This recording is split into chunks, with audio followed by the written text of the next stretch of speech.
प्यारे बच्चों, class 11th का एग्ज़ाम शुरू है।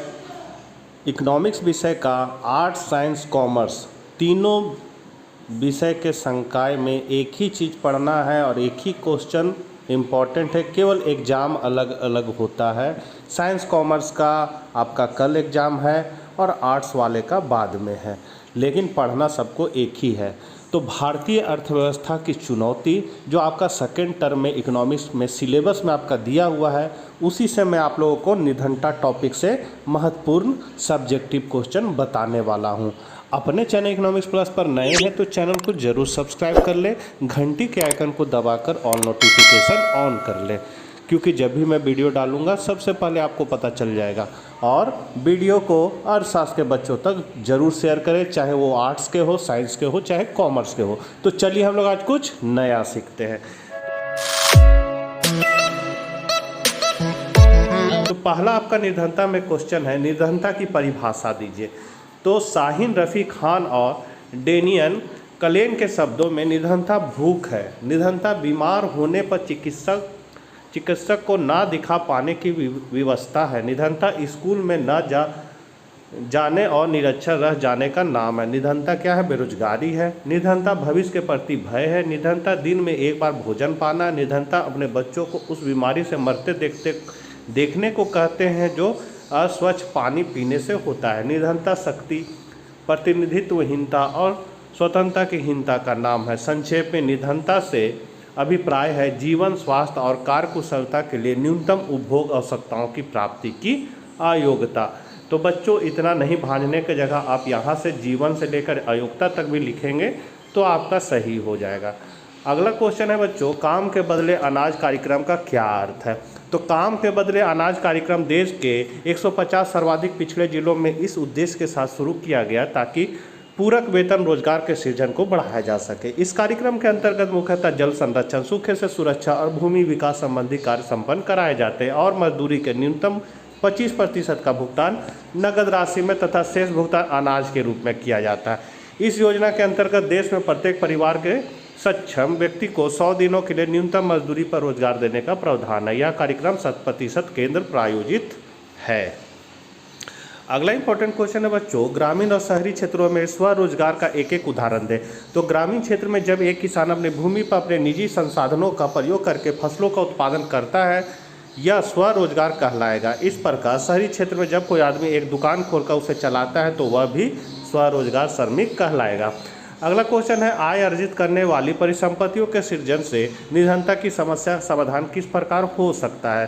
तो इसका आंसर है बच्चों, निर्धनता के विकास के लिए विकल्पों की खोज के क्रम में नीति निर्धारकों को लगा कि वर्धनशील परिसंपत्ति और कार्य सृजन के साधनों द्वारा निर्धनों के लिए आय और रोजगार को बढ़ाया जा सकता है। इस नीति को तृतीय पंचवर्षीय योजना से आरंभ किया गया। इस कार्यक्रम के अंतर्गत छोटे उद्योग लगाने के लिए बैंक ऋणों के माध्यम से वित्तीय सहयोग उपलब्ध कराया जाता है। भूमिहीनों को भूमि आवंटित करके रोजगार के अधिक अवसरों का सृजन होता है। वित्तीय सहायता, भूमि एवं अन्य परिसंपत्तियों के अर्जन से रोजगार के अवसरों में वृद्धि होती है तथा आमदनी बढ़ती है, जिससे निर्धनता की समस्या का हल होता है। अगला क्वेश्चन है, भारत सरकार द्वारा निर्धनता पर त्रियामी प्रहार की संक्षेप में व्याख्या कीजिए। तो भारत सरकार ने निर्धनता निवारण के लिए त्रियामी नीति अपनाई है। बच्चों, ये इंपॉर्टेंट हो सकता है आपके लिए, जिसका विवरण इस प्रकार है। समृद्धि आधारित रणनीति, तो यह इस आशा पर आधारित है कि आर्थिक समृद्धि अर्थात सकल घरेलू उत्पाद और प्रति व्यक्ति आय में तीव्र वृद्धि के प्रभाव समाज के सभी वर्गों तक पहुंच जाएंगे। यह माना जा सकता है कि तीव्र दर से औद्योगिक विकास और चुने हुए क्षेत्रों में हरित क्रांति के माध्यम से कृषि का पूर्ण कार्यकलाप हो जाएगा, परंतु जनसंख्या वृद्धि के परिणाम स्वरूप प्रति व्यक्ति आय में बहुत कमी आई, जिस कारण धनी और निर्धन के बीच की दूरी और बढ़ गई। दूसरा है वर्धमान परिसंपत्तियों और कार्य का सृजन। तो प्रथम आयाम की असफलता के बाद नीति निर्धारकों को ऐसा लगा कि वर्धनशील परिसंपत्तियों और कार्य सृजन के साधनों द्वारा निर्धनों के लिए आय और रोजगार को बढ़ाया जा सकता है। इस दूसरी नीति को द्वितीय पंचवर्षीय योजना से आरंभ किया गया। स्वरोजगार एवं मजदूरी आधारित रोजगार कार्यक्रमों को निर्धनता भगाने का मुख्य माध्यम माना जाता है। स्वरोजगार कार्यक्रमों के उदाहरण हैं ग्रामीण रोजगार सृजन कार्यक्रम, जिसको शॉर्टकट में REGP कहेंगे, प्रधानमंत्री रोजगार योजना तथा स्वर्ण जयंती शहरी रोजगार योजना। इन रोजगार कार्यक्रमों एवं वित्तीय सहायता के माध्यम से निम्न आय वर्ग के लोगों को आय अर्जित करने के अवसर प्राप्त हुए हैं। तीसरा है न्यूनतम आधारभूत सुविधाएं। तो निर्धनता निवारण की दिशा में तीसरा आयाम न्यूनतम आधारभूत सुविधाएं उपलब्ध कराना है। इस नीति के अंतर्गत उपभोग, रोजगार के अवसर, स्वास्थ्य एवं शिक्षा में आपूर्ति बढ़ाने पर बल दिया गया। निर्धनों के खाद्य उपभोग और पोषण स्तर को प्रभावित करने वाले 3 प्रमुख कार्यक्रम है: सार्वजनिक वितरण व्यवस्था, एकीकृत बाल विकास योजना तथा मध्यावकाश भोजन योजना। बेसहारा बुजुर्गों एवं निर्धन महिलाओं के लिए भी सामाजिक सहायता अभियान चलाए जा रहे हैं।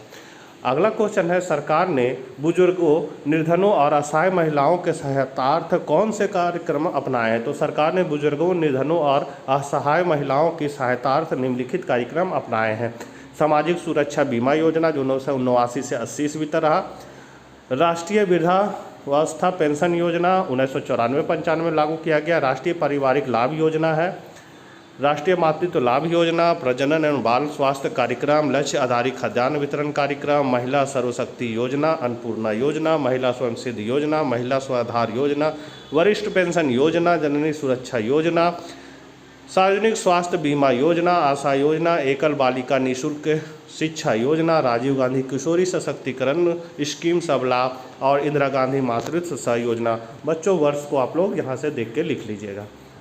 अगला क्वेश्चन है, क्या निर्धनता और बेरोजगारी में कोई संबंध होता है? समझाएं।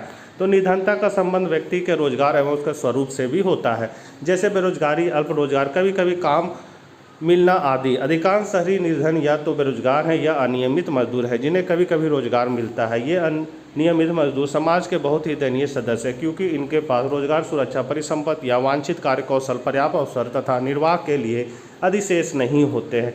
इसलिए भारत सरकार ने अकुशल श्रमिकों के लिए रोजगार कार्यक्रम प्रारंभ किए हैं। इसी क्रम में 1970 ईस्वी के दशक में चलाया गया काम के बदले अनाज एक महत्वपूर्ण कार्यक्रम रही है। ग्रामीण क्षेत्रों में रहने वाले अकुशल निर्धन लोगों के लिए मजदूरी पर रोजगार के सृजन के लिए भी सरकार के पास अनेक कार्यक्रम हैं। इनमें से प्रमुख है राष्ट्रीय काम के बदले अनाज कार्यक्रम तथा संपूर्ण ग्रामीण रोजगार योजना। अगला क्वेश्चन और इम्पोर्टेंट क्वेश्चन है बच्चों, सापेक्ष और निरपेक्ष निर्धनता में क्या अंतर है? ये इंपॉर्टेंट है, आपका एग्जाम में आ सकता है। तो सापेक्ष निर्धनता क्या है? तो सापेक्ष निर्धनता से अभिप्राय विभिन्न वर्गों, प्रदेशों या दूसरे देशों की तुलना में पाई जाने वाली निर्धनता से। जिस देश या वर्ग के लोगों का जीवन निर्वाह स्तर निम्न होता है, वे उच्च निर्वाह स्तर के लोगों या देशों की तुलना में गरीब या सापेक्ष रूप से निर्धन माने जाते हैं। और निरपेक्ष निर्धनता क्या है? तो निरपेक्ष निर्धनता से अभिप्राय किसी देश की आर्थिक अवस्था को ध्यान में रखते हुए निर्धनता के माप से। भारत में निरपेक्ष निर्धनता का अनुपात लगाने के लिए निर्धनता रेखा की धारणा का प्रयोग किया जाता है। निर्धनता रेखा वह है जो प्रति व्यक्ति औसत मासिक व्यय को प्रकट करती है, जिसके द्वारा लोग अपनी न्यूनतम आवश्यकताओं को संतुष्ट कर सकते हैं। भारत की कीमतों के आधार पर 328 ग्रामीण क्षेत्रों में तथा 454 शहरी क्षेत्रों में प्रति मास उपभोग को निर्धनता रेखा माना गया। जिन लोगों का प्रति माह उपभोग व्यय इससे कम है, उन्हें निर्धन माना जाता है।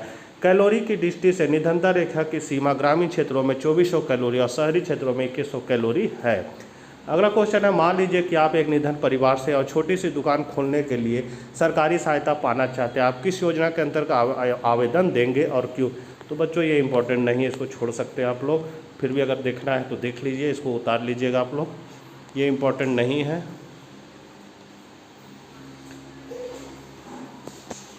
अगला क्वेश्चन है, ग्रामीण और शहरी बेरोजगारी में अंतर स्पष्ट करें। क्या यह कहना सही होगा कि निर्धनता गांवों से शहरों में आ गई है? अपने उत्तर के पक्ष में निर्धनता अनुपात प्रवृत्ति का प्रयोग करें। ये इंपॉर्टेंट हो सकता है बच्चों।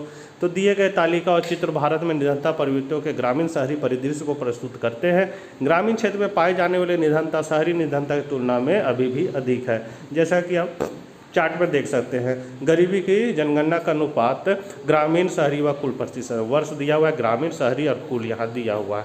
तो टेबल को देख लीजिए बच्चों। तो इन आंकड़ों से निम्नलिखित निष्कर्ष निकलते हैं कि ग्रामीण निर्धनता 1972-73 में 54% से घटकर 99-2000 में 27.09% हो गई थी। शहरी निर्धनता में 72-73 में 42% से गिरकर 23.62 हो गई थी। गांव में गरीबी का स्तर शहरों से ज़्यादा है और 1993-94 ईस्वी तथा 1999 से 2000 ईस्वी में गरीबी का स्तर में सराहनीय कमी आई है, जैसा कि आप इस चार्ट से भी देख सकते हैं या डंडा लेख से देख सकते हैं। अगला क्वेश्चन है बच्चों, भारत के कुछ राज्यों में निर्धनता के रेखा के नीचे की जनसंख्या का प्रयोग कर सापेक्ष निर्धनता की अवधारणा की व्याख्या करें। तो योजना आयोग द्वारा जारी अखिल भारतीय स्तर के आंकड़ों के विश्लेषण से पता चलता है कि हिमाचल प्रदेश, मध्य प्रदेश, उड़ीसा, सिक्किम, तमिलनाडु, कर्नाटक व उत्तराखंड में निर्धनता अनुपात में 10% बिंदु से भी अधिक की कमी वर्ष 2005 से 2010 में दर्ज की गई, जबकि पूर्वोत्तर के राज्यों असम, मेघालय, मणिपुर, मिजोरम, नागालैंड में निर्धनता अनुपात में वृद्धि हुई है। बिहार, छत्तीसगढ़ व उत्तर प्रदेश जैसे अपेक्षाकृत बड़े राज्यों में निर्धनता अनुपात में मामूली कमी दर्ज की गई है।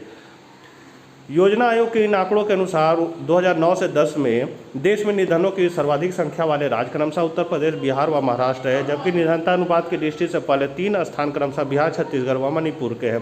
केंद्र शासित क्षेत्रों में निर्धनता अनुपात न्यूनतम अंडमान निकोबार में 0.4%, पांडिचेरी में 1.2% और लक्षद्वीप में 6.8% पाया गया। राज्यों में न्यूनतम निर्धनता अनुपात वाले राज्य क्रमशः गोवा 8.7%, जम्मू कश्मीर 9.4% और हिमाचल प्रदेश 9.5% रहे हैं। अगला क्वेश्चन है, मान लीजिए कि आप किसी गांव में निवास करते हैं, अपने गांव में निर्धनता निवारण के कुछ सुझाव दीजिए। तो बच्चों ये इंपॉर्टेंट नहीं है, फिर भी अगर आपको एक नज़र देखना है तो इसको देख सकते हैं।